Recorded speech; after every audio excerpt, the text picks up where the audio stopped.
Amis lecteurs, amis téléspectateurs, amis du Congo, nous sommes mercredi 6 juin 2018. Nous sommes ici au Presse Club de Bruxelles et nous devons recevoir M. Adolphe Muzito. Adolphe Muzito, c'est un ancien Premier ministre. Il va parler face à la presse congolaise d'ici. Que va-t-il dire? Eh bien, suivez cela dans ce reportage que vous propose l'Info en ligne des Congolais de Belgique. Mesdames et messieurs de la presse, nous sommes très heureux de vous recevoir ici parce que nous avons voulu cela, que nous puissions nous retrouver, parce que nous avons reçu beaucoup d'appels. Il y a la communauté congolaise, les Africains et tous les autres amis du Congo qui ont suivi son Excellence, l'ancien Premier ministre du Congo, l'honorable Adolphe Muzito, dans les chaînes internationales, notamment RFI, Afrique 24. Et il y en a qui ont souhaité l'approcher, l'écouter, l'entendre et avoir certaines informations à la source, au lieu de lire seulement la presse. Et au niveau du regroupement Palou Benelux, nous avons estimé qu'il était de notre devoir citoyen que nous puissions organiser quelque chose pour que finalement les camarades s'apprêtent, qu'ils nous disent ce qu'il amène ici, quelle est sa vision et qu'ils nous disent qu'est-ce qu'il attend de vous autres en tant que quatrième pouvoir. C'est parce que les médias aussi ils sont très importants dans le monde moderne actuel. Bon, ceci étant, je lui laisse la parole et on pourra conclure la suite par là. Après, merci. La première question, évidemment. Merci, chers amis, chers compatriotes. J'ai fait une tribune, je crois que c'est la 8e, où je parlais du dialogue vertical, où j'ai relevé le fait que notre pays, comme la plupart des pays africains, on nous a vendu la démocratie par les élections. Ce n'est que quand il n'y a pas élection qu'on se rend compte qu'il y a crise. Et comme le problème des élections intéresse les acteurs politiques précisément, quand ils ne peuvent pas conserver le pouvoir ou quand ils ne peuvent pas arriver au pouvoir du fait de la non-organisation des élections ou de l'organisation des élections, ça devient une crise et ils se retrouvent. Généralement, ils se retrouvent quand le cycle électoral est à son terme et les dictateurs, ne voulant pas laisser le pouvoir, ils convient tout le monde en dehors du cadre juridique, c'est-à-dire des institutions, en créant, de par le texte, un cadre qui lui permet de négocier avec les autres, obtenir qu'ils acceptent de partager avec lui le pouvoir. De telle sorte que le dialogue chez nous devient pratiquement cyclique et pour moi, le dialogue n'est pas une solution, au contraire, un problème. C'est un espace qu'on crée justement pour violer les textes. Parce que l'ordre institutionnel étant mis en panne délibérément, on crée un nouveau cadre qui sort du cadre légal pour se partager le pouvoir. Mais comme il n'y a toujours pas d'équilibre, quand on partage un bien qui appartient à autrui, on se querelle toujours. Nous avons été conviés, s'agissant de la crise de notre pays, du fait de la non-organisation des élections et de la mise en place des textes, j'allais dire, extra-constitutionnels qui ont convoqué les différents dialogues successifs, comme on en a connu dans le passé. J'ai constaté que le débat était plutôt horizontal entre acteurs politiques, excluant le peuple dans un débat qui pour moi devait être... S'il vous plaît, j'ai besoin que quand vous me donnez l'occasion de parler, c'est une opportunité qui est rare. Il ne faut pas... Je ne tolère pas. Pardonnez-moi. Eh bien, donc, cet instant-là, c'est un instant de violation des textes légaux. Et quand on discute horizontalement, on trouve que c'est ça la solution. Moi, j'ai toujours pensé que la solution doit être verticale, c'est-à-dire des gens d'en haut aux gens d'en bas. Les gens d'en haut, ceux qui sont redevables, bien qu'ils soient au pouvoir ou veulent arriver au pouvoir, et les gens d'en bas, ceux qui sont les souverains, propriétaires du pouvoir politique. C'est ainsi que j'ai institué ce qu'on appelle aujourd'hui dialogue vertical dans le cadre de ce que nous appelons aussi université populaire, qui est là aussi un espace d'échange qui simplifie les concepts de la gouvernance pour qu'ils soient accessibles aux commodes mortels. Et que les gens d'en haut viennent apprendre de ceux d'en bas sur les réalités concrètes et que les gens d'en bas apprennent des gens d'en haut des choses qu'est-ce qui se passe, quels sont les problèmes, quelles sont les contraintes, quelles sont les solutions en perspective.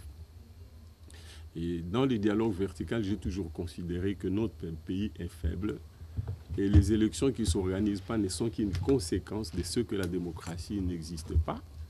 Et la démocratie qui n'existe pas, c'est aussi le fait de la presse, comme corps intermédiaire ou comme corps social. Ce qui se passe chez nous ne peut pas se passer en Occident, non seulement parce que la République fonctionne en ce qu'elle est, premièrement, un régime social selon lequel le pouvoir vient des gens d'en haut, plutôt d'en bas vers le haut, c'est-à-dire que ça vient du peuple, mais aussi elle est caractérisée par la séparation du pouvoir, qui fait que les trois pouvoirs traditionnels se contrôlent mutuellement, se sanctionnent mutuellement. Et quand ces trois pouvoirs ne fonctionnent pas, cela signifie j'ai besoin qu'on m'écoute, s'il vous plaît. C'est une chance que vous me donnez de m'exprimer. Surtout que nous, on doit rendre compte.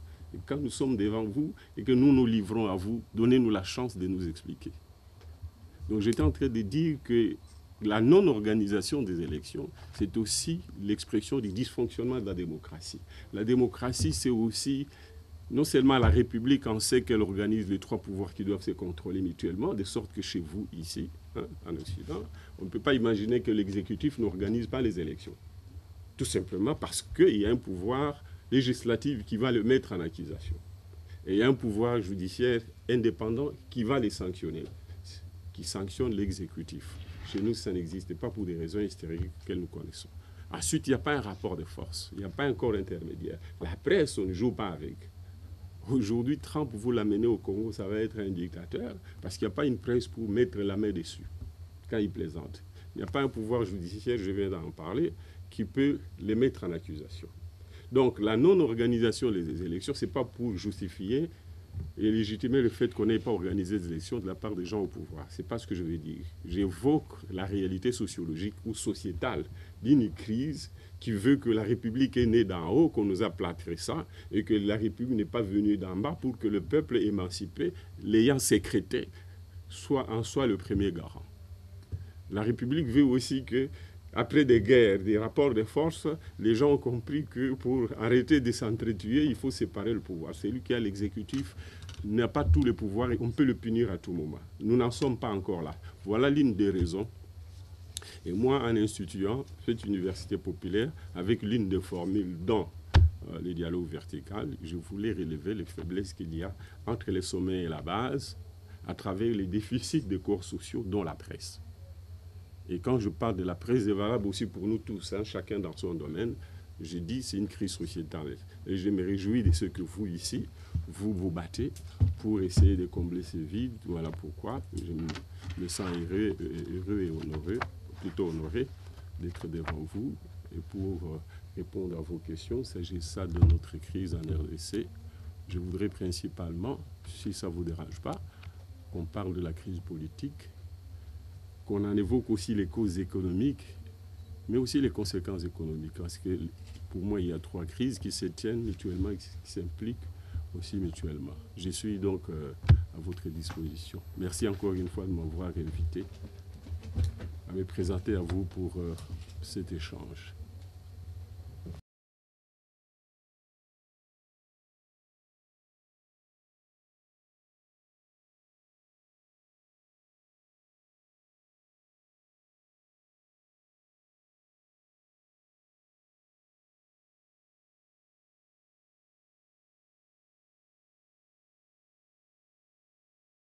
Le samedi 15 janvier 2011, le Parlement congolais votait une révision constitutionnelle faisant passer la présidentielle de 2 à 1 tour. Sans être exhaustif, voici quelques conséquences sur notre pays de cette révision constitutionnelle. 1. M. Joseph Kabila a pu s'offrir un deuxième mandat grâce au hold-up électoral au détriment de son principal challenger, dont le corps se trouve toujours dans un funérarium à quelques kilomètres de l'endroit où vous et moi nous sommes. S'il y avait eu 2 tours, même en bourrant les urnes, Joseph Kabila n'aurait jamais été élu. 2. À l'issue de ce deuxième mandat, issu d'un hold-up, M. Joseph Kabila a sabordé l'organisation des élections. 2 ans après, il se cramponne toujours au pouvoir, comme vous l'avez si bien dit. 3. Les élections que nous attendons et auxquelles vous espérez sortir président sont plombées par plusieurs pesanteurs. Machine à tricher, loi électorale liberticide, cour constitutionnelle noyautée. Et 4. Citons aussi les différentes victimes du processus démocratique et les milliers de Congolais morts ou qui ont été déplacés suite aux manœuvres de pouvoir en place. La question. Quand la Constitution fut révisée à la hussarde, le projet de révision constitutionnelle avait été élaboré sous le gouvernement dont vous étiez Premier ministre. Dites-nous, Monsieur Mouzito, assumez-vous cet acte politique et si c'était à refaire, vous le referiez? Merci. Non, d'abord les postulats, je ne les partage pas. C'est pas grave. Les postulats, je les partage, mais la question est pertinente. Et les postulats, je ne les partage pas parce que je peux avoir une vision, une compréhension, une conviction, mais me tromper. On ne peut pas refuser à quelqu'un la possibilité, mais surtout le droit de se tromper, pour que quand je me trompe, que je ne puisse pas reconnaître que je me trompe. Donc, je pense que pour avoir soutenu cette idée, ce n'est pas seulement de la responsabilité de mon gouvernement, mais aussi de ma personne, parce que j'ai soutenu cette idée. Je considère que je m'étais trompé, mais j'assume face au peuple. J'ai le droit de me tromper, de mal apprécier les éléments en son temps. Je trouve que ce n'est pas bon. Ça ne nous donne pas la possibilité de fédérer après que les différentes forces politiques se soient déchargées et ramenées à l'évidence que, après s'être exprimés, ils n'ont pas eu la majorité et qu'ils doivent composer autour d'un candidat. C'est beaucoup plus démocratique. D'ailleurs, toutes les difficultés que nous avons aujourd'hui viennent de ces faits-là. Et donc, c'est un peu, on est dans un système, comment on peut dire, la mort subite. Ça ne permet pas aux gens d'aller au premier tour en tant que parti, de se défouler, de constater qu'ils doivent être fédérés par un candidat ou par un projet. Donc, j'assume cette mauvaise appréciation. Je reconnais que il y en a qui, c'est leur droit, qui considèrent que c'est bon. Peut-être que c'est une attitude partisane ou alors une attitude, j'allais dire, réfléchie ou rationnelle, quitte à en donner les arguments.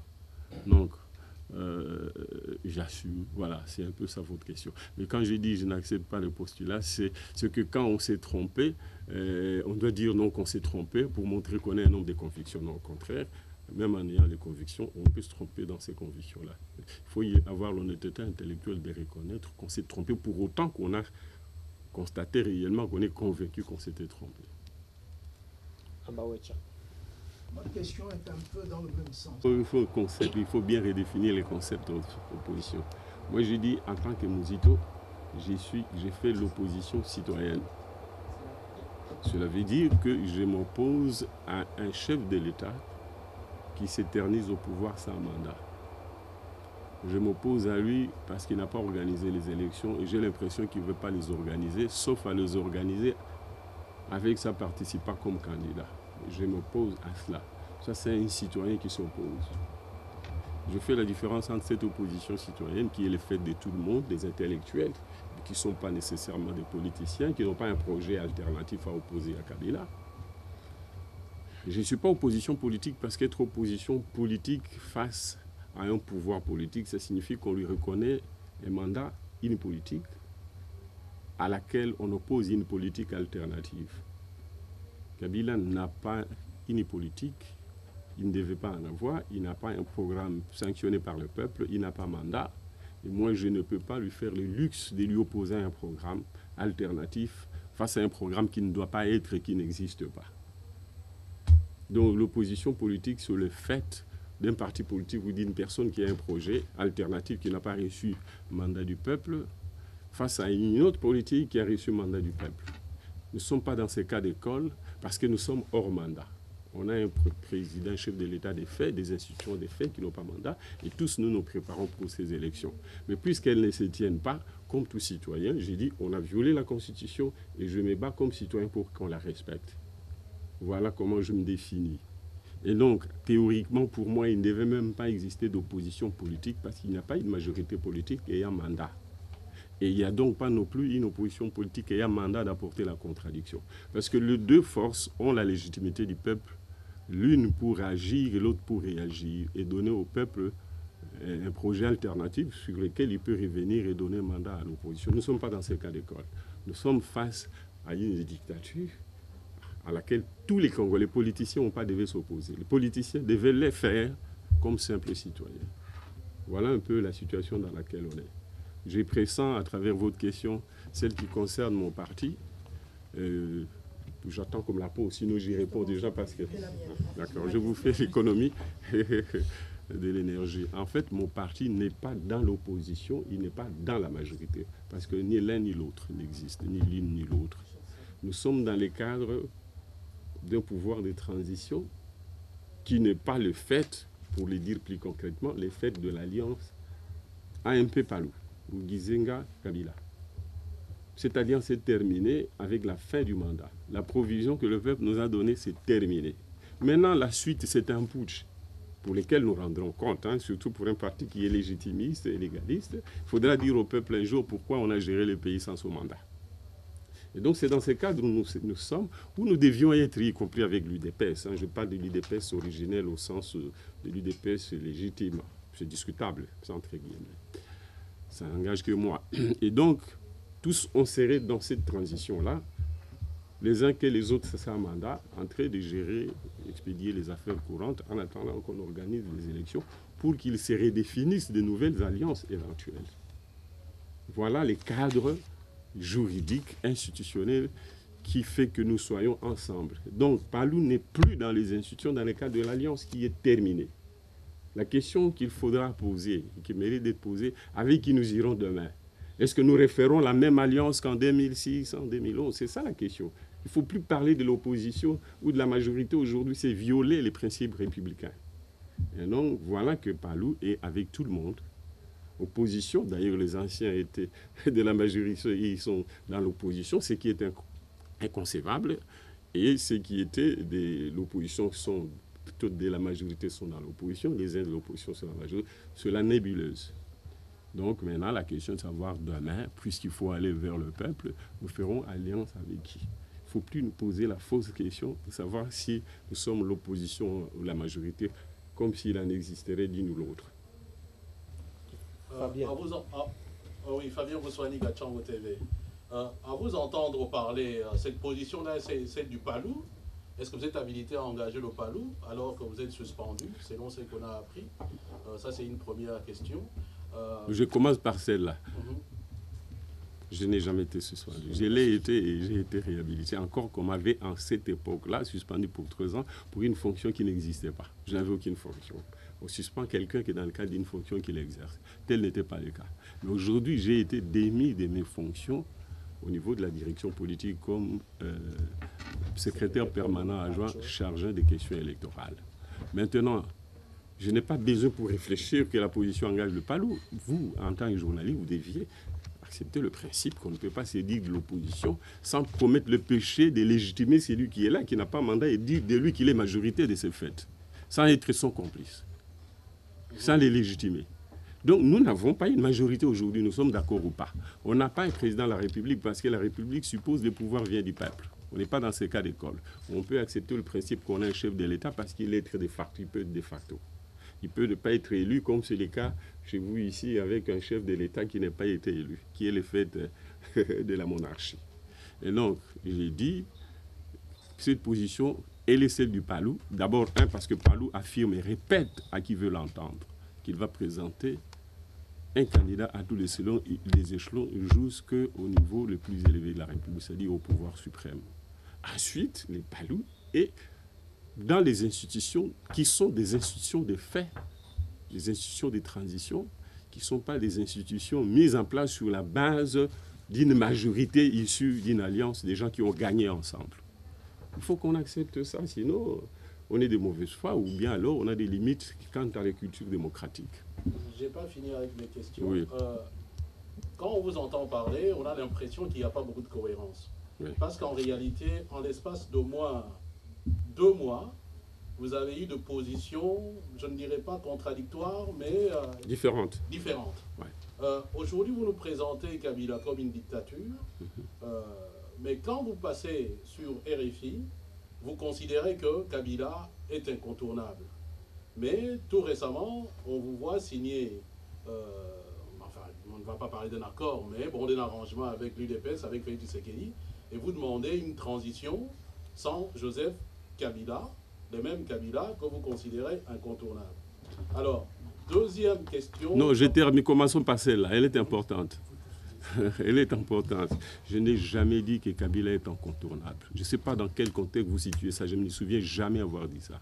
Probablement, je peux avoir dit que les principes de l'accord est tel que pendant la transition, nous nous sommes mis d'accord que Kabila reste en fonction.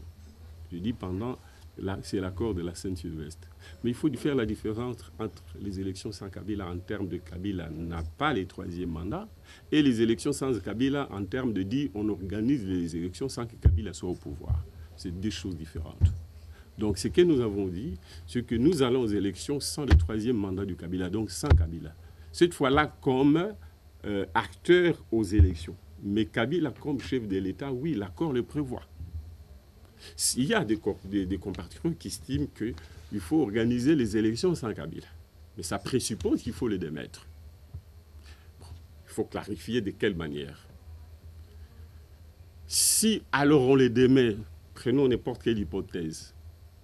Si on les démet, je dis bien on les démet, à supposer par la force ou par le soulèvement populaire, il y a des conséquences qu'il faut assumer. À savoir que la nouvelle autorité de transition doit être mise en place dans le cadre d'un autre texte que la Constitution actuelle, dont nous nous réclamons et dont nous voulons le respect. Ces moments-là, on passerait dans un régime d'un acte de transition. Si on a dans les actes qu'on rentre dans ce cadre d'un acte de transition, ça suppose qu'on jette l'ancienne Constitution, et puisqu'il faut organiser le pouvoir, on doit l'organiser par un acte de fait. Mais cet acte de fait suppose qu'on doit passer par la suite par un acte légal qui viendra du peuple. Puisque nous voulons aller rapidement aux élections sur le vœu du peuple, ces choix ont des conséquences. Je ne préjuge pas de ces conséquences. Mais je voudrais qu'on comprenne que, et là, moi, je suis allé assez loin, de manière imaginée, dire sans Kabila pendant la transition comme autorité de transition, comme le prévoit l'accord, encore que si lui, il traîne, il en abuse, ça c'est autre chose, le peuple pourra se prendre en charge. Sans Kabila suppose Kabila après. Parce que si on suspend l'actuelle constitution qui limite ses pouvoirs, qui encadre son mandat et les limite à 2 mandats, et qu'on passe par une transition, puisqu'on revient à une constitution qui ne les lie plus, il peut rebondir comme candidat. Sauf si, en les faisant partir, on les fait d'une manière telle qu'on lui interdit toute perspective par la suite, d'où les contextes par lesquels on doit le faire partir. Voilà. Donc, je suis en train de réfléchir au scénario qui ferait que Kabila ne soit pas acteur dans la transition. J'insiste qu'il faut faire la différence entre Kabila n'organisant pas les élections et hors ce que nous sortirions à ce moment-là de l'accord qui prévoit qu'il soit en place. Je fais la différence entre Kabila comme acteur ou, si vous voulez, comme candidat, ce que la Constitution ne lui permet pas. Mais pour les restes, l'accord et la Constitution ne lui permettent, sauf si nous en sortons, et on en tire les conséquences. Je crois qu'on... Moi, c'est un bobo pour MPB-TV. À quel jeu joue Adolphe Mouzito? Gizenga s'affiche avec Kabila et vous, c'est avec Félix Tshisekedi. Ma deuxième question, c'est...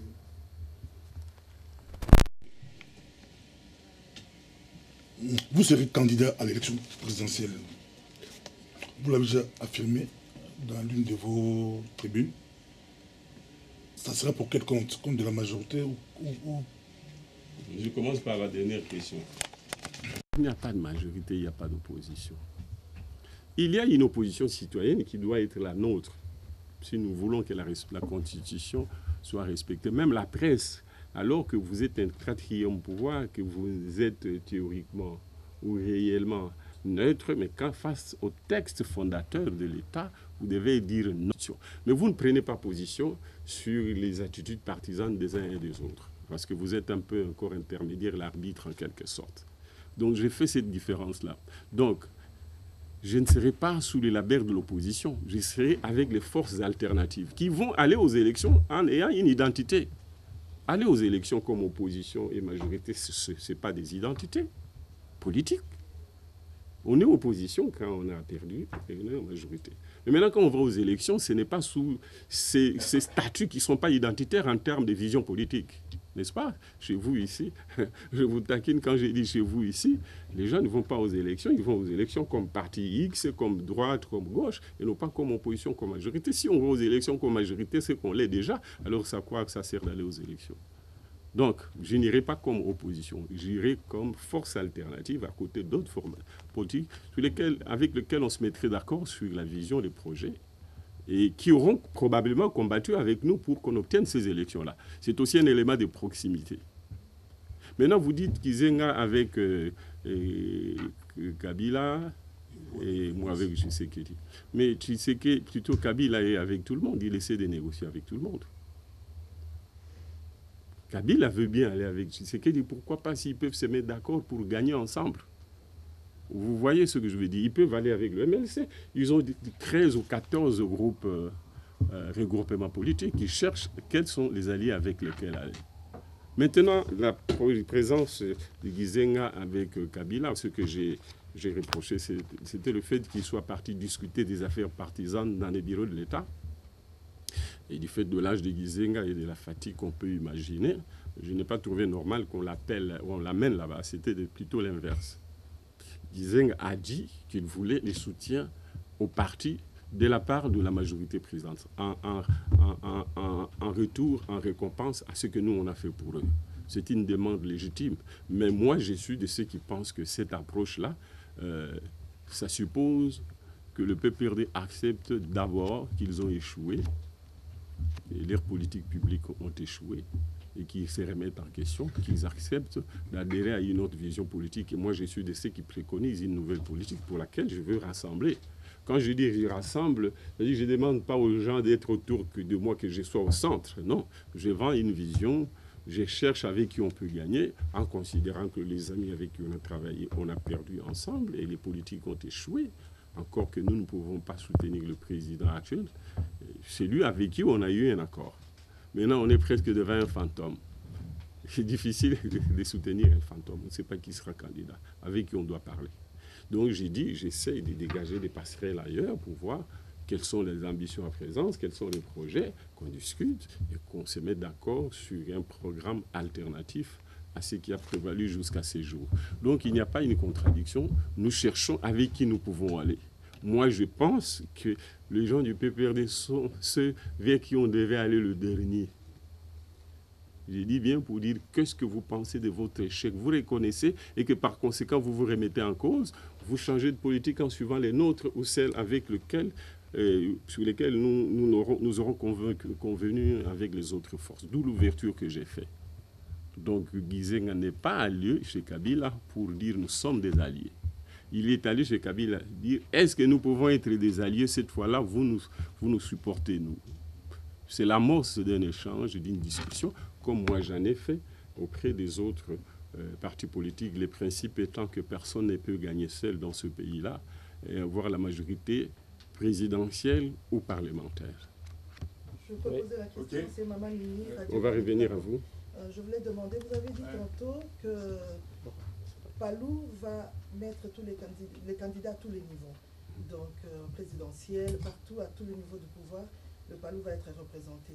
Est-ce que vous êtes déjà officiellement représenté pour la présidentielle? Je ne sais pas. Vous parlez là pour arranger la situation au moment où ça sera possible que vous soyez candidat présidentiel, ou vous êtes en train de parler à votre nom propre en tant que le futur candidat. Bien, je parle, et il est tout à fait légitime que je parle, y compris à mon nom propre. Parce que les élections présidentielles mettent en phase un peuple et un homme, à titre personnel. Bien que cette personne-là a besoin du soutien des forces politiques et sociales pour assister l'âge et les avoir comme relais de communication et de mobilisation. Donc je suis en droit d'avoir cette ambition et de l'afficher à titre personnel, quitte à ce que je me batte pour avoir, si pas l'investiture, mais au moins les soutiens de mon parti et des autres partis politiques, mais surtout de la société civile qui, pour moi, d'après mes analyses, est celle qui a la masse critique. Les partis politiques, vous les prenez ensemble, ils sont 8, PPRD 12%, UDPS 9%, c'est-à-dire PPRD 65 députés sur 500, 12% du peuple. C'est même le plus petit parti de l'Angola et qui nous dirige en fait par défaut, parce qu'il n'y a pas un ancrage dans le peuple. L'UDPS, c'est 45 députés c'est une honte. Mopalou davantage parce que c'est 3%. Ça signifie qu'on a un déficit idéologique, des teneurs politiques, des mobilisations de masse et d'ancrage. Et donc, la masse critique, la majorité, est plutôt en train de se battre dans les associations, dans les églises, dans le syndicat, etc. C'est là où il faut les chercher. Donc, j'ai besoin du soutien de mon parti, pas nécessairement de l'investiture. Parce que l'investiture a pour inconvénient que les autres qui viennent à vous et qui seront plus nombreux en termes de suffrage risquent de se sentir comme des marginaux par rapport à votre parti qui pourtant n'a que 3, 4, 5% d'apport dans la victoire d'ensemble. Donc, investiture, peut-être pas, mais surtout soutien de la base, je dis bien la base de mon parti, mais aussi des autres forces sociales et des autres partis politiques. Mais ça suppose qu'après discussion, que je sois l'un qui soit choisi comme devant porter les projets politiques. Mais l'inverse est possible. Je l'ai toujours dit dans ma communication. Si tel est le cas, nous prendrions les meilleurs d'entre nous. Mais j'ai la prétention d'avoir de l'ambition. Il faut me concéder cela. Oui, Cheikh Chita pour Info en ligne des Congolais de Belgique. Avant de poser ma question, j'aimerais partager avec vous cette petite pensée qui est de moi. Je cite: un homme politique est un homme de conviction. Quand il pose un acte politique, il assume et s'assume. Même plusieurs années après à la question, si c'était à refaire, le referiez-vous? Il répondra. Voici ma question. Le samedi 15 janvier 2011, le Parlement congolais votait une révision constitutionnelle faisant passer la présidentielle de 2 à 1 tour. Sans être exhaustif, voici quelques conséquences sur notre pays de cette révision constitutionnelle. 1. M. Joseph Kabila a pu s'offrir un deuxième mandat grâce au seconde électorale au détriment de son principal challenger, dont le corps se trouve toujours dans un funérarium à quelques kilomètres de l'endroit où vous et moi nous sommes. S'il y avait eu 2 tours, même en bourrant les urnes, Joseph Kabila n'aurait jamais été. 2. À l'issue de ce deuxième mandat, issu d'un hold-up, M. Joseph Kabila a sabordé l'organisation des élections. 2 ans après, il se cramponne toujours au pouvoir, comme vous l'avez si bien dit. 3. Les élections que nous attendons et auxquelles vous espérez sortir président sont plombées par plusieurs pesanteurs. Machine à tricher, loi électorale irréversible, cour constitutionnelle noyautée. Et 4. Citons aussi les différentes victimes du processus démocratique et les milliers de Congolais morts ou qui ont été déplacés suite aux manœuvres du pouvoir en place. La question: quand la Constitution fut révisée à la Hussarde, le projet de révision constitutionnelle avait été élaboré sous le gouvernement dont vous étiez Premier ministre. Dites-nous, M. Muzito, assumez-vous cet acte politique? Et si c'était à refaire, vous le referiez? Merci. Non, d'abord, les postulats, je ne les partage pas. C'est pas grave. Les postulats, je les partage, mais la question est pertinente. Et les postulats, je ne les partage pas parce que je peux avoir une vision, une compréhension, une conviction, mais me tromper. On ne peut pas refuser à quelqu'un la possibilité, mais surtout le droit de se tromper, pour que quand je me trompe, que je ne puisse pas reconnaître que je me trompe. Donc, je pense que pour avoir soutenu cette idée, ce n'est pas seulement de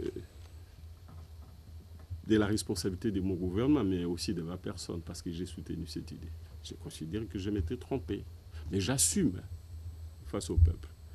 J'ai le droit de me tromper, de mal apprécier les éléments en son temps. Je trouve que ce n'est pas bon. Ça ne nous donne pas l'impossibilité de fédérer après que les différentes forces politiques se soient déchargées et ramenées à l'évidence que, après s'être exprimés, ils n'ont pas eu la majorité et qu'ils doivent composer autour d'un candidat. C'est beaucoup plus démocratique. D'ailleurs, toutes les difficultés que nous avons aujourd'hui viennent de ces faits-là.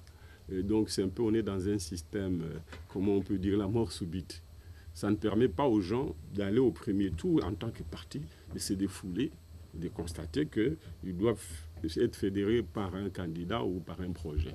Donc, j'assume cette mauvaise appréciation. Je reconnais que il y en a qui, c'est leur droit, qui considèrent que c'est bon. Peut-être que c'est une attitude partisane ou alors une attitude, j'allais dire, réfléchie ou rationnelle, quitte à en donner les arguments. Donc, j'assume. Voilà, c'est un peu ça votre question. Mais quand je dis je n'accepte pas le postulat, c'est que quand on s'est trompé, on doit dire non qu'on s'est trompé pour montrer qu'on est un homme de conviction. Non, au contraire, même en ayant les convictions, on peut se tromper dans ces convictions-là. Il faut y avoir l'honnêteté intellectuelle de reconnaître qu'on s'est trompé pour autant qu'on a constaté réellement qu'on est convaincu qu'on s'était trompé. Votre question est un peu dans le même sens. Au mois de mai 2009, le directeur de cabinet de Joseph Kabila, Adolphe Manou, vous écrit pour vous dire que dorénavant, vous ne pouvez pas actionner les comptes du Trésor sans vous référer d'abord au chef de l'État. Vous vous êtes plié dans une réponse. Or, vous savez très bien, vous saviez très bien que l'article 91 confère au gouvernement le pouvoir de conduire la politique du pays au quotidien et le chef de l'État n'a rien à dire puisqu'il ne rend compte à personne. Est-ce que vous avez contribué à ce que vous appelez on a violé la Constitution? Est-ce que vous avez participé à ce viol de la Constitution déjà en 2009? Merci pour cette question. Merci beaucoup. Ça me permet encore une fois de clarifier. D'abord, c'était une lettre qui était fausse. Encore qu'il ne pouvait pas m'écrire. Le directeur de cabinet ne peut pas m'écrire et me donner des ordres. J'y ai répondu. Si vous avez la copie, vous lirez. C'est merveilleux. Sortez la copie si vous l'avez. Bien, cherchez-la, vous lirez et vous serez mieux édifié. Je lui ai dit que je n'avais pas de signature sur le compte général du Trésor. Aucune signature. Je suis coordonnateur de l'action de la chaîne de la dépense. Vous connaissez comment chez nous ça se passe. Ce n'est pas ça qui est important. Je lui ai répondu que je n'avais pas la moindre signature sur le compte général du Trésor, sauf en cas de liquidation et par la phase plutôt d'engagement de la dépense sur les crédits du cabinet, qui d'ailleurs se fait par le directeur de cabinet. Donc la chaîne de la dépense prévoit par les gestionnaires du crédit, un ministère qui travaille avec son administration, ça va au budget pour liquidation, c'est-à-dire pour vérification si la somme demandée correspond à un crédit prévu et pour la période. Si les prix auxquels on a aligné la dépense, la quantité correspond aux besoins, à la réalité et le prix est compétitif, ça signifie qu'on a respecté la procédure d'appel d'offres pour qu'on achète au mieux offrant. Ensuite, ça va au ministère des Finances pour ordonnancement, qui fait le même contrôle des procédures en termes de la qualité, de la quantité, de la disponibilité du crédit, etc., avant d'aller à la Banque centrale pour paiement. Dans la lettre, j'ai clarifié que je n'avais aucune responsabilité, je n'avais pas la signature qu'on pouvait m'enlever. Vous savez, dans ce pays, notre pays, là, les gens ne connaissent pas. J'ai un petit avantage d'être fonctionnaire. Donc, les gens ne connaissent pas les procédures. Le Premier ministre n'est pas dans la chaîne de la dépense, sauf en amont, dans les cadres de son crédit. Parce qu'il est aussi gestionnaire du crédit pour son cabinet. Voilà, pour le reste, il n'est pas dans la production. C'est les coordonnateurs qui surveillent comment les choses se passent, comment les dépenses de la Banque centrale se font et comment les procédures sont respectées dans le cadre des réformes que nous engageons avec les partenaires extérieurs, etc. Oui, mais les dames, commençons par celle-là et après... Elle a plus parlé que l'autre. Hein. Non, je c'est pas n'ai grave. qu'une question. Oui, allez-y, Je n'ai Mamie. même pas fini. Maman Nimi, je présente les émissions à Lingala sur Radio Panini. Mais vous me posez des questions à Lingala français. Posez-moi à Lingala. La réponse à Lingala. Ouais. Mais pour un monsieur Mouzito qui a travaillé avec Kabila, que vous presque diabolisez maintenant, quand vous parlez, on dirait que c'est quelqu'un qui se rend seulement compte maintenant que ça ne va pas. Alors qu'il était dans la machine, alors qu'il a participé, je ne vais pas citer le nom, mais vous comprenez. Et aujourd'hui, il nous dit qu'il est possible qu'il soit président de la République. Est-ce qu'on peut faire confiance à un monsieur comme ça? Merci, j'ai ça. Merci beaucoup pour cette question-là. Vous me donnez une occasion d'exprimer. Je sens un peu les relents combattants. Et c'est bon. Oui, parce que le vocabulaire est assez excessif. Pour une question qui est simple et vis-à-vis de laquelle je suis très à l'aise, c'est même une opportunité pour moi. J'ai travaillé avec Kabila. D'abord, je ne les diabolise pas. Les mots là encore, on n'est pas bon. Je dis que je désapprouve les politiques publiques du président Kabila dans le cadre de la législature qui vient de s'achever. J'ai commencé à le faire à travers d'abord les ateliers que j'ai organisés dans le cadre de mon parti en 2014. Ensuite, j'ai continué avec les tribunes, j'en suis à la 20e, dont 18 sont édités et il y a les 2 autres qui sont sous presse. Je dis que je désapprouve des choses. La première, les politiques publiques qui sont différentes, et je vais le démontrer, de celles que nous avons mises en œuvre avec le même président au quinquennat où j'étais chef de la coalition, ou de la majorité, mais en même temps chef du gouvernement. On va parler de ces politiques et de celles que je approuve aujourd'hui. Je proteste aussi le fait que le chef de l'État viole la Constitution. Là, je le fais comme citoyen. On se met d'accord. Donc, je ne diabolise pas le président de la République. Je ne m'attaque pas à la personne. Je m'attaque aux politiques de son gouvernement. Parce qu'il est l'autorité de régulation. Il n'a pas une responsabilité politique sur la gestion du gouvernement. Mais comme c'est l'institution qui régule toutes les autres, donc il a la responsabilité de constater que la politique que le Premier ministre a faite, élaborée, en concertation avec nous, ne donne pas de résultats. Au-delà des fautes administratives ou des natures pénales, etc. Donc, voilà ce que je reproche au gouvernement en termes de politique publique. En termes d'abord des résultats, et je vais indiquer pourquoi ces résultats sont mauvais. Nous, quand nous arrivons au pouvoir, nous avons trouvé que le budget était à 850 millions de dollars, le budget de 2016. Quand nous quittons 2006, quand nous quittons, nous laissons le budget de l'État à 3 milliards d'années. 8,5, 800 millions, 850 millions par rapport à 3 milliards 5. On a quadruplé, comme jamais dans l'histoire de ce pays. Si vous avez le chiffre, il faut vous familiariser avec le chiffre. Donc, on a multiplié. Ben, alors, pour participer à un débat sur la République, il faut étudier, il faut voir les armes. Non, non, pour dire, il faut quand même parfois, c'est ça qu'on vous reproche. Non, non. On peut dire même un peu. Oui. Pour le Baramaka, c'est pour. Il faut. Mais il y a qui t'attendent Bino Batu, non, c'est pas haut. Non, ça devient haut parce que vous n'avez pas la tradition de la quantification. Ah, budget bouillé, fiscalité bouillée, salaire bouillé, chômeur bouillé, tout est en chiffres. Le monde est matériel. Vous les vivez, il faut rentrer dans ces traditions. J'ai dit que le budget n'a biso, au moins, ils ont coté à la caisse, il y a l'État qui 850 000 millions de dollars, moins d'1 milliard, dans Mboula, où il est qui avant de se coter en 2007. Aux hommes, on a tant de côté, tout Matisse, on a la première année, on a multiplié par 2. 1,6 milliard. Comme jamais auparavant dans la République. Posez la question à toutes les autorités qui ont géré ce pays. Jamais on a franchi le seuil d'1 milliard de dollars. Année suivante, 1,6 milliard. Tout Matisse bas salaire. Ça ne vous intéresse pas parce que vous ne vivez pas la réalité sur le terrain. Mais cette réalité, vous êtes venu ici, entre autres, parce que ça ne marchait pas. Ce qui nous intéresse, c'est plus son impact. Non, attendez. Chez vous, ici, soyons sérieux. Il faut que le débat soit strict entre Binon et Bissot. Parce que vous êtes aussi un pouvoir. Vous devez être à la hauteur. Au Mouni Awa, so Bamatisi batu 10% salaire, le quoi baza déjà na 1000 et comme 1100. Ça est matité, il y a un impact direct. Et pas na biso mutuan à $20. Au Matisi est de 200%. Au monité que ça mouké les chiffres absolus additionnels, et ça mouké par rapport à Mouto Bamatika à 10%. Le tout est dépend, il y a héritage yo kouti. Ce que coûte un fonctionnaire à $20, au Matisse à $100, est-ce que ça faut augmenter à partir du néant? On comprend. Mais maintenant, quoi précieux musala na yo par rapport à baninga ndenge basala, on a que yo sali belé. On ne dit jamais quelque chose que ça mouné neto mukuse ou bien muké. C'est par rapport il y a élément à comparaison zanango. Yo okuti batu na $20, yo mati ba on a $100. Romonité que na mboka o wana.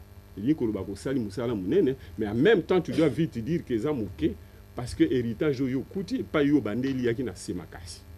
Tous dans la bienséance parce que surtout nous rentrons dans la logique du rationnel. Ne restons pas dans le sentimental. Sinon tu robandako kunda batu non, otuninga mutuna solo moi je ne vous fais pas de cadeau. Ça signifie qu'il faut me défendre. Non. Et l'incoloba, vous pouvez une occasion de me défendre. Parce que ceux qui n'ont pas une occasion de défendre, je ne dis pas vous. Pas vous, j'ai dit. Non, je ne parle pas de vous, comprenez. Vous êtes l'élite. En fait, par rapport à la question, c'est vrai, ceux qui totalent place aux Oakimboka, place au Tigaki Yango, on a senti une augmentation, du moins en termes, il y a pas de chiffres. Mais est-ce que quelque part, ils ont une satisfaction au rabais? Non. Parce que, là, c'est une question. Parce que Mboka wana, potentialité nango, yotan ozala qui premier ministre, Ezali Père Rosanna budget 4 milliards. On pouvait avoir 50 milliards. Parce que justement, à côté, déjà, ils étaient à 60 milliards. Il y a À budget. côté, pas ouais. Par exemple, l'Angola. Oui. Voilà, ou 45 milliards, quelque chose comme plus de 45 milliards. Donc, Nalinga, il a peut-être que ça a quelque chose sur le vague. Non, on a na 30 milliards, 20 milliards. Mais franchement, Bon, 4 milliards, on a d'abord une insatisfaction au rabais. Et deuxième question, c'est que je considère plus important, pendant que vous avez Premier ministre, vous avez mis ça, budget, il y a 4 milliards. Mais pendant la même période, quand Tabombeki conduit une enquête sur le coulage et la recette minière, il établit que sur une période d'au moins 5 ans, donc pendant que vous avez Premier ministre, entre autres, au moins 85% il y a produits miniers et quand on a une caisse à l'État. Mais vous avez Premier ministre. Très bien. Merci.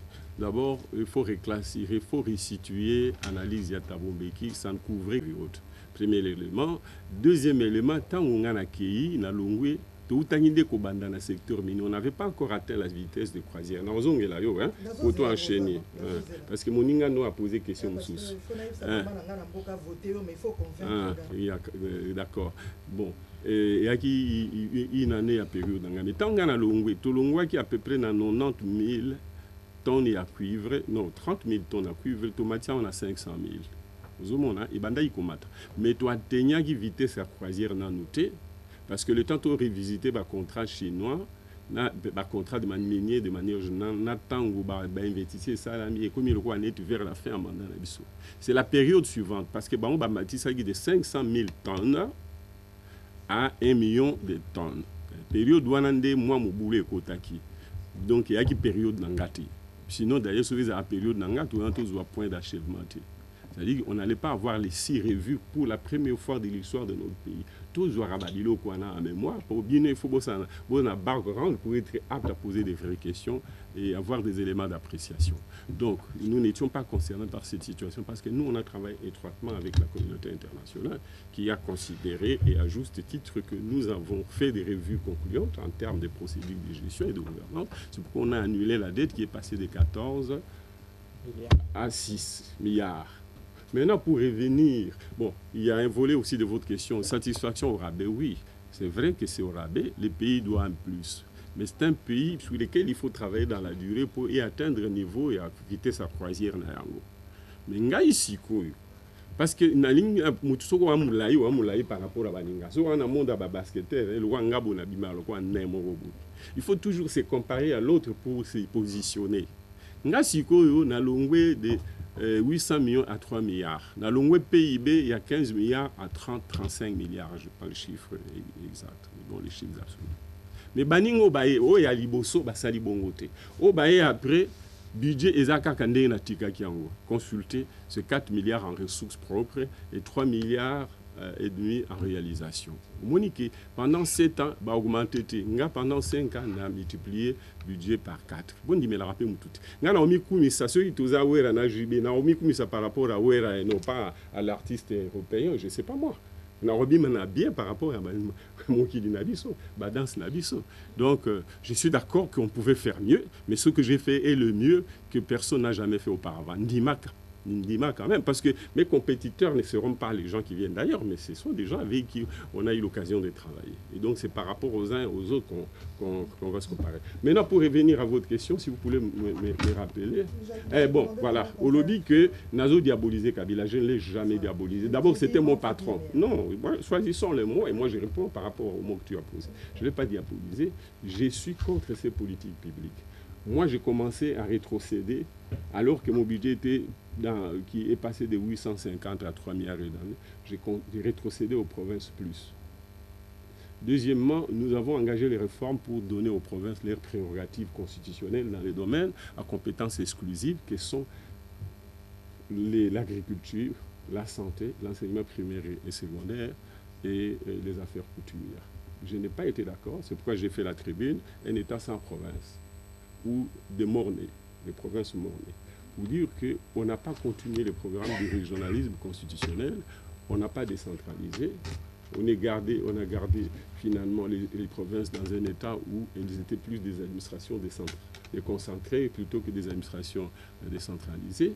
Je n'étais pas d'accord qu'on ferme la porte au FMI à la Banque mondiale pour une économie qui est domaniale, qui dépend plus des produits miniers, dont les cours relèvent de la conjoncture internationale. Il faut rester en contact avec notre banquier pour qu'en cas de baisse de nos recettes, qu'il puisse nous venir en appui et à la balance des paiements et au budget. Deuxièmement, j'ai voulu qu'on continue à ouvrir, qu'on continue les programmes de réforme des entreprises publiques. On ne l'a pas fait. J'ai voulu qu'on restructure la Banque centrale qui aujourd'hui voit son déficit s'agrandir et continue à créer la liquidité en se finançant par la planche à billets. J'ai été donc contre la politique qui a consisté à ne pas renforcer les réformes sur le plan sécurité. Vous voyez ce qui se passe à l'est du pays. Et moi, quand j'ai pris le pouvoir, la première chose, c'était d'éteindre le feu de l'autre côté et d'engager des réformes. Je n'ai pas été d'accord qu'ils n'organisent pas des élections dans les délais, alors que moi qui avais moins de ressources, j'ai organisé les élections sans l'appui de la communauté internationale de manière substantielle. Donc c'est avec le financement interne. Je peux passer toute la journée. Je n'ai pas accepté que pour n'avoir pas sécurisé le pays du point de vue du partenariat avec la communauté internationale, que le pouvoir d'achat des fonctionnaires soit divisé presque par 2. Alors que moi, je l'ai multiplié par 5 pour certaines catégories. J'ai augmenté les effectifs des enseignants en mécanisant, en payant ceux qui étaient mécanisés mais non payés. J'ai doublé les effectifs des professeurs d'université, quadruplé leur salaire en travaillant avec le FMI, en payant la dette. J'ai augmenté les salaires de magistrats, multiplié par 3. J'ai doublé les effectifs de magistrats en travaillant avec le FMI, en payant la dette. J'ai augmenté les effectifs des médecins, multiplié par 2. On était de 3 à 4 000 médecins pour la République. On est passé à 6 000 médecins du secteur public. Hein. Je ne parle pas de médecins du secteur privé. En augmentant les salaires jusqu'à $1 000 pour la catégorie intermédiaire, mais 1 500 pour ceux d'en haut. Nous avons fait des choses que personne n'avait fait jamais au monde. Et parce qu'on me provoque, je dois le dire, je le dirai avec la plus de redondance possible. Parce que loko la naï kolobate, ba on nanga wa baba mo boye, nzokande naïbi koloba. Nzokande, je voulais faire profil bas parce que le rapport de force était tel que bon, je ne voulais pas énerver ceux qui trouveraient dans mon attitude une espèce d'arrogance. Que j'avais, natango natango sa msala, natango kolobate. Ba on va ça la atteindre balouare belé pour ba combler vide wana. L'histoire heureusement l'échec de ceux qui nous ont suivis a permis quand même, pour les gens de bonne foi, qu'on dégage la différence entre les deux mandats. Et c'est ça que j'ai dit. En disant, président de la République, je ne suis pas d'accord. Je l'ai dit par écrit avec chiffres à l'appui. Donc je ne diabolise pas sa personne, ni son institution. J'ai fait un état des lieux en constatant y compris les faiblesses qui concernaient ma mandature, mais surtout en faisant des propositions pour qu'ils s'en saisissent et pour éventuellement corriger pour autant que j'ai raison. Parce que n'oubliez pas que plus j'écris et je parle, plus moi-même je m'expose à la critique. Les abongotés, ceux qui m'ont tout battu, bavandi boyo bimi, obani kobina, yeba kozo risque, soit au robina bien, soit au robina mabe, pe basikio. Donc c'est un risque que je prends en voulant formuler des observations à la gouvernance, mais en faisant aussi ce que je considère comme un état des lieux pour des problèmes qui concernent le pays lui-même dans son historicité. Quand je fais les observations, je ne dis pas que j'impute la culpabilité à tel ou tel autre pour tous les problèmes. Mais il y a des moments que j'ai dit notre pays est en faillite, il l'a toujours été, et que peut-être maintenant, avec le gouvernement actuel, la chose est en train de s'aggraver. Donc, les observations dans ça, c'est mon droit en tant que citoyen, mais surtout comme député, qui n'a qu'au tonga, gestion ya baninga, sans qu'au tonga ba personne na bango. Yoka, pour na lobaki beaucoup qui kotonga. Mais en même temps reconnaissant qu'en le disant, je peux me tromper. À eux de me dire que je me trompe. Mais je constate que les gens ne participent pas à ces débats. Peut-être qu'ils n'en ont pas les armes, peut-être qu'ils trouvent que c'est à vous, journalistes, de relayer. Nancy. En fait, moi, je reviens à ma question, parce que vous avez répondu juste à un volet par rapport aux élections, vous n'avez pas répondu, parce que je vais me demander, avec tout ce que vous êtes en train de revendiquer, si aujourd'hui, à 6 mois des élections, il n'y a toujours rien. Parce que déjà, on a vu, on n'a pas respecté le calendrier, déjà avec les Congolais et les étrangers, qui ne vont même pas, on n'aura même pas d'employement. Donc, on n'est même pas sûr que le 23 décembre, les Congolais vont aller aux urnes. Vous, en tant que politicien, qu'est-ce qui va se passer? La deuxième question, je prends un peu ce que M. Cheikh Fika vient de dire tout à l'heure. Vous avez été, pendant que vous étiez au pouvoir, il y a eu une révision de la Constitution et aujourd'hui, avec Mérine et la majorité, on voit partout à Kinshasa les contrôles pour dire que non, Kabila va rester le troisième mandat et tout. C'est un peu parce qu'il y a eu une révision de la Constitution, vous en tant que politique, parce que vous parlez avec les autres, vous avez parlé avec Félix Tshisekedi et tout. Est-ce que vous envisagez quand même quelque chose au cas où? Est-ce qu'il y aura dialogue, il y aura transition avec son Kabila? Oui, merci. C'était une question en deux parties. Hein? Oui. S'agissant de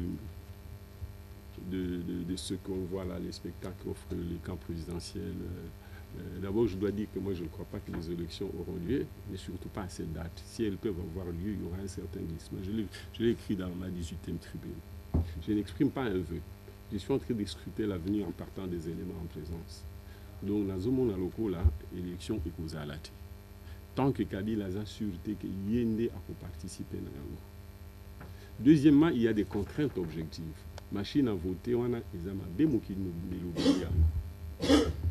opposant balobi population il faut voir que biso ba konde ndinto aliawa 70% ba bato mboka village 30% ba vandi na ba cité 70% na bango baza ba vivara lokwa bato mboka moni Kinshasa aux Kinoises moyebi Kinshasa te moyebi ka Kinshasa il y a 1000 km², moyebi 9000 km². D'abord tu ne sais même pas qu'il existe 9000 km², 90% qui n'est pas occupé. C'est Maluku 80%, c'est-à-dire 8000 km, c'est les 1000 km, l'équivalent, c'est les il y a là-bas qui chasse, il y a 22 communes.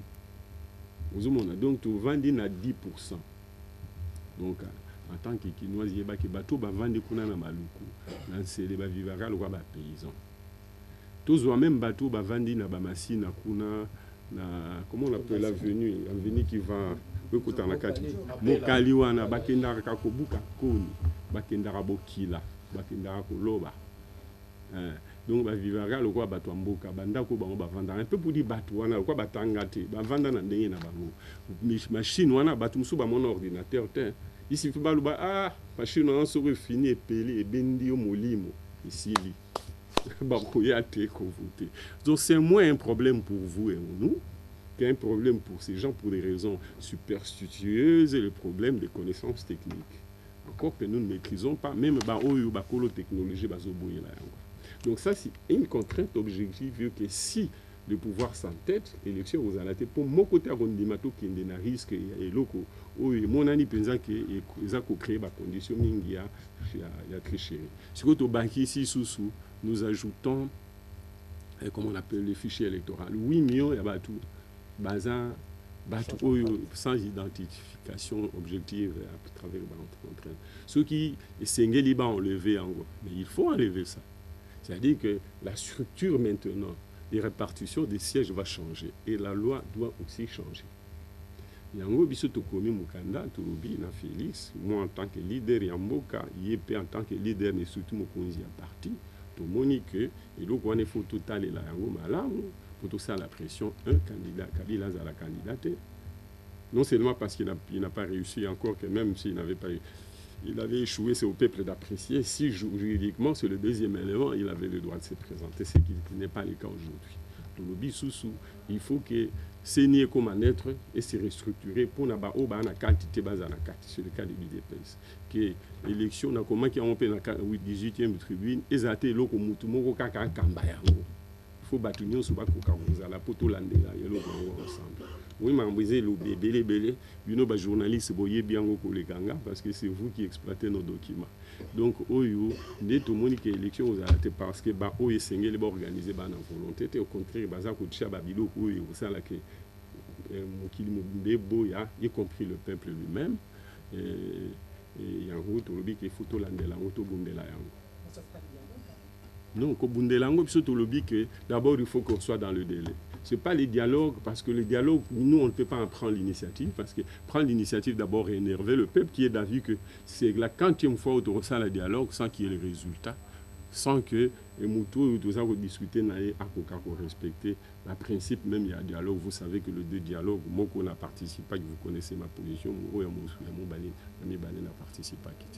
Parce que la question, l'enjeu actuel, moi si vous avez le ministre de la mission, oui, nous avons un rôle néfaste au Rwandais, ça n'a pas la mission. Le Kagame a zongi devant de la scène dans le Congo, solution à Congo, il faut passer sans idée. Aux Hollandais, la position ou réaction par rapport à la sortie médiatique entre autres, il y a Kagame d'abord, Lorenzo, et puis nous sommes dans la situation, il y a Bangombe, parmi tes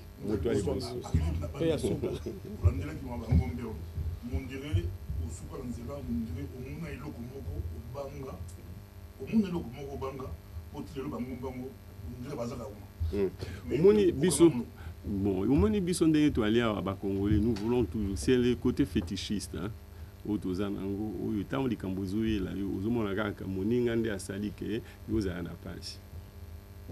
Donc on ne veut pas assumer ses responsabilités. On dit toujours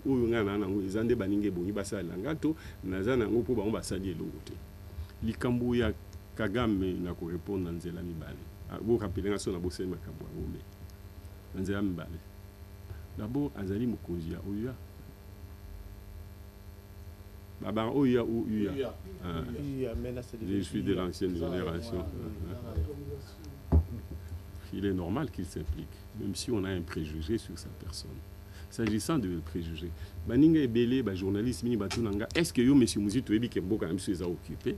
Oui, mais vous simplifiez les problèmes. Toza, toujours occupé, on n'a jamais été souverain véritablement. Parce que l'occupation extérieure est une chose, mais il y a l'occupation interne qui veut que les institutions ne respectent pas la souveraineté du peuple. Nous sommes dans ces cas d'espèce. Nous avons connu que ça. Mais mimi tout le monde a le droit de bon, moi qu'on a vu sur moi moutou, tout ce qui est pas na ebiso moto se soustraire à l'exigence, il faut se mobiliser. Il faut bien se mobiliser. C'est un peu ce que vous faites, hein, que nous devons respecter. Nous devons participer, animer le débat, relever, relayer, ainsi de suite. Et à l'Ikambouké, ceux qui peuplent le bazar dominer.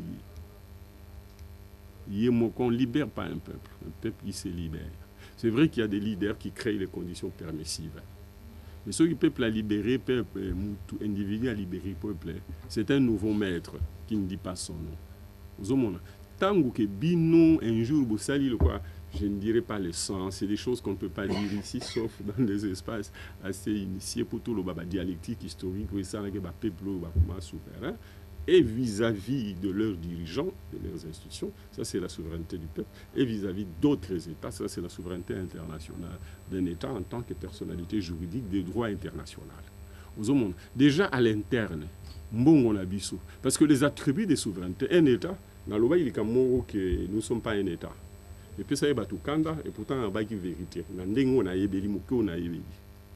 La souveraineté, un État n'est État que s'il est souverain face aux autres États. Mais un peuple n'est peuple que s'il est souverain et par rapport à l'international et par rapport à l'interne. Attribuer la souveraineté, ils ont remis ça tout.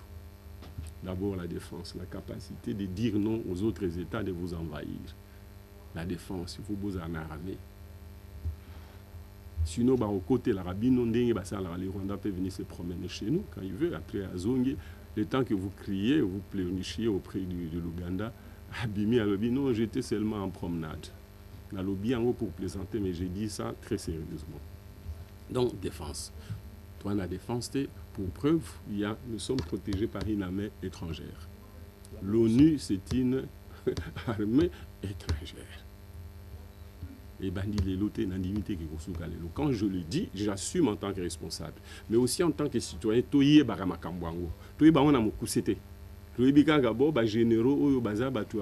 Ainsi de suite, ça c'est une petite fraction. Il y a absence, il y a souveraineté, il y a occupation. Le fait, par exemple, que votre monnaie n'est pas dans le système bancaire, mais c'est la monnaie étrangère qui est dans votre système bancaire. Il suffit que les Américains disent, bon, c'est terminé avec 2 ou 3 banques, pas de transactions en dollars, notre économie s'arrête.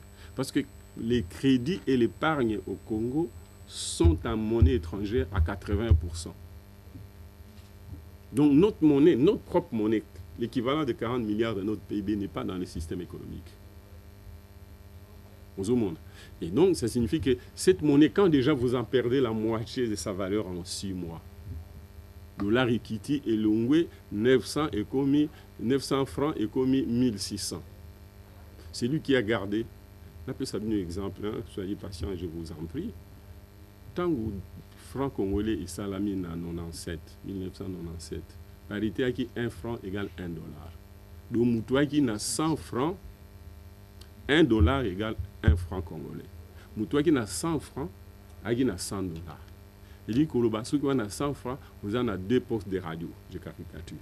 Mais maintenant, vous avez 100 francs, nous avons la valise qu'on a. 20 ans après, c'est-à-dire de 97 à aujourd'hui. 100 francs, on n'a même pas une boîte d'allumettes. Ça signifie que tu as perdu les 2 radios. Bon, la question, c'est de savoir, c'est parti où les 2 radios. Ça, c'est un autre débat. Mais ça signifie qu'il n'y a pas de monnaie dans laquelle on peut accumuler dans un pays. Si vous n'avez pas de monnaie, et que vous fouillez votre propre monnaie, vous voulez épargner dans une autre monnaie, qui non seulement vous épargnez dans une autre monnaie dans le système bancaire, mais aussi les autres monnaies ont cours légaux ou cours légal sur le marché des biens et des services. Vous n'êtes pas souverain.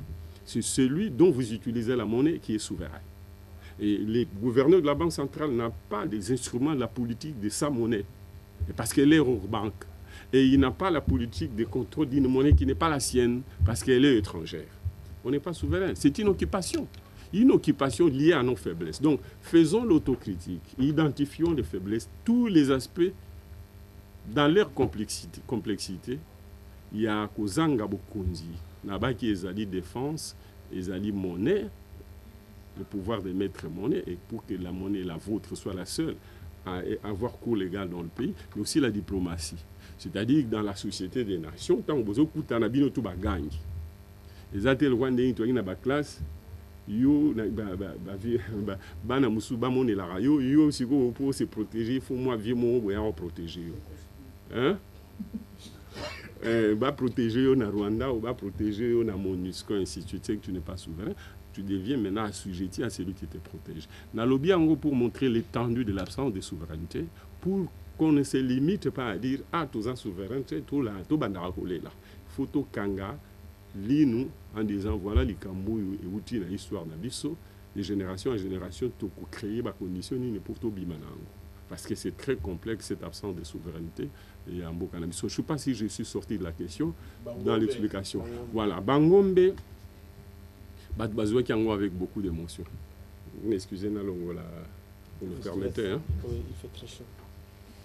Dire bien que Mosengo soit mon frère, ce n'est pas pour ça, mais principalement parce que j'estime que la société civile peut nous aider, y compris d'ailleurs dans le rapport de force, parce que c'est son rôle. La société civile, donc vous-même, par rapport aux gens d'en haut, et ceux d'en haut, vous êtes un corps intermédiaire, les Mosengo, qui pourrait diriger la transition, le temps que les acteurs politiques se préparent et à assumer. Je ne trouverai pas d'inconvénient personnellement. Donc, ce serait une très bonne chose. Et peut-être qu'on aurait un peu plus de transparence plutôt que les élections soient gérées par une personnalité partisane de notre bord politique ou l'autre. Monsieur Ambaouichi. Dans une interview que le président de la Claveco, Honoré Mwamba, vient d'accorder à notre journal, ça sera publié demain, il a déclaré que les opposants actuels sont de vrais collabos, dans la mesure où le jour ils font l'opposition, le soir ils vont négocier des postes politiques chez Kabila à travers les dialogues que vous avez cités ici. Que répondez-vous à nous? Oui, c'est d'abord, je respecte, ce n'est pas mon point de vue dans l'absolu, même s'il y a des choses que je peux comprendre dans ce qu'il dit, c'est son point de vue et je le respecte. Moi, je suis de ceux qui ont toujours dit, je n'ai pas mis ça dans une tribune, je regrette souvent. Le dialogue n'est pas une solution, mais un problème. Parce que c'est à travers le dialogue qu'on crée un espace extra-constitutionnel pour partager le pouvoir en dehors des institutions qui ont des contraintes liées à la Constitution. Et quand on est à terme des mandats, on crée un espace pour que les gens qui vous combattent partagent avec vous le pouvoir que vous n'avez plus, qu'eux non plus n'ont pas, parce que c'est le pouvoir du peuple. Et quand la querelle horizontale s'arrête, on croit que la crise est finie, alors qu'elle continue à exister à travers notre relation avec le peuple. Je suis d'accord avec lui pour dire que le dialogue en lui-même est un espace de fraude et n'est pas un espace républicain à proprement dit. Si les institutions fonctionnaient, un président qui n'organise pas les élections, son problème, c'est règle dans les institutions. On ne lui donne pas un espace où finalement vous acceptez quelqu'un qui a volé les biens du peuple, c'est-à-dire le pouvoir du peuple, pas le vol au sens méchant du terme, mais enfin pas au sens traditionnel du terme, a eu mandat à peuple, a bengi bino bolandi ete, bo pexi, mais elo kwa batu zongisa, tant boke kuna abisi ba master, elo kwa bolingi bo na zongisa, to lingi to kabola, obo esala rien to kabola, tant bo kabola kosi bino. Parce que comme disent les Quinois, Yumana planae, Yankepena planae. Et nous sommes dans cette situation tous dans l'enfer pour avoir accepté de partager un pouvoir qui n'est pas le nôtre. Et comme dans l'enfer, il n'y a pas du bien ou du mal, tant que nous avons boudé Kabila, mais ndeni yokosi biso, il y a tout ni bino abime. Est-ce que na li felo? Malamu ezala kana ozwa malamu ango wapi on a ressalé la bino. Tu vois un peu, je suis d'accord dans une certaine mesure Makambo Yaouti Koloba pour dire que le dialogue c'est un espace, mais ça ne date malheureusement ou heureusement pas d'aujourd'hui, hein, cette phase. Voilà. Et puis il dit que les faux opposants... Non, les faux opposants dans la mesure où, de toute façon, les gens pensent qu'être opposant, c'est un statut et une légitimité en soi. Non, vous êtes opposant, c'est que vous êtes contre le pouvoir qui est là. Vous êtes la minorité, vous avez une politique alternative. Ce n'est pas un statut qui confère une légitimité en soi. La légitimité vient de la qualité de votre programme et du degré d'acceptation ou d'adhésion de la part du peuple pour ces programmes-là. Mais le fait de contester ce qui est là ne vous confère pas une légitimité en soi. Bon, merci Madame beaucoup. Nancy, non, les deux dames comme ça au clôture. Moi, je voulais juste demander si je peux le prendre juste pour une minute après, pour l'extrait de mon journal télévisé. D'accord, c'est bon. ngala ninasilisa na papa vraiment osala ngai milai te tokende mpenza neti na classe ndenge napesa yo 5 nkombo ya bato okote bango sur 10 oyebi bamosusu baza baacteur politique bamosusu bareligieux bamosusu pas en tant que personne, c'est par rapport au travail qu'il a fait à la nation ou je ne sais pas quoi.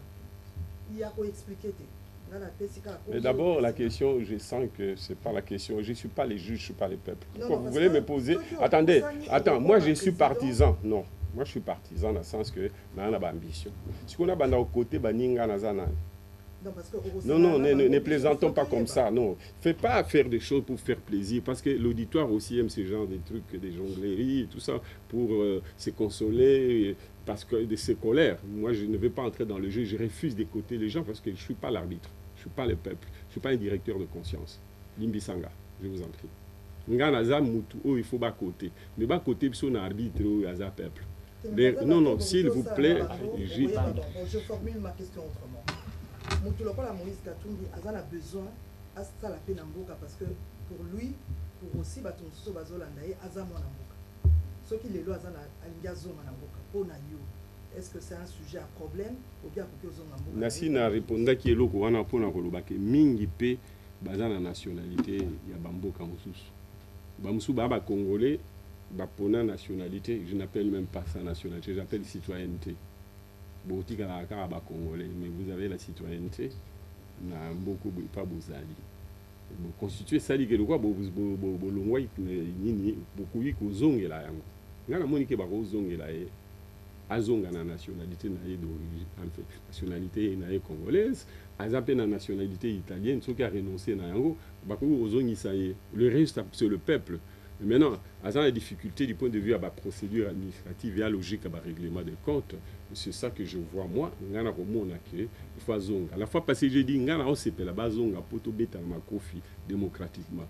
C'était un bon morceau à mettre là-dedans. Mais c'était une façon de dire que je ne vais pas me battre, c'est prétentieux, mais accordez-moi la prétention parce que je suis partisan. Et nous avons préféré na bunda na mutu mone nous na musunia bien pour na liaye plutôt que va passer un menu fretin. C'est ça que je voulais dire quand j'ai dit je le veux comme adversaire sur le champ de bataille, mais le président Kabila me le prive. Voilà. Ok, merci. Non.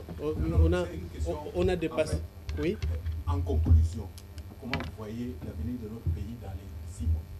Non, mais moi je pense que nous allons vers une crise qui va s'amplifier parce qu'il n'y a pas volonté d'organiser des élections et des élections qui soient transparentes et acceptées par le peuple. Okay. Nous allons vers une déflagration que je ne souhaite pas, mais qui semble, de par le décor qui est planté, qui semble très probable.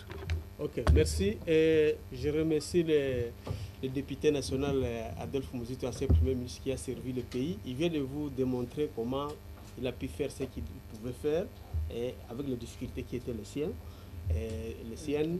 Alors, voilà, il s'est apprêté à vos questions. Je pense qu'on croyait que ça allait être le ciel allait nous tomber sur la terre, mais la tête comme mais tout le monde est satisfait à sa façon. Moi-même, je suis satisfait aussi.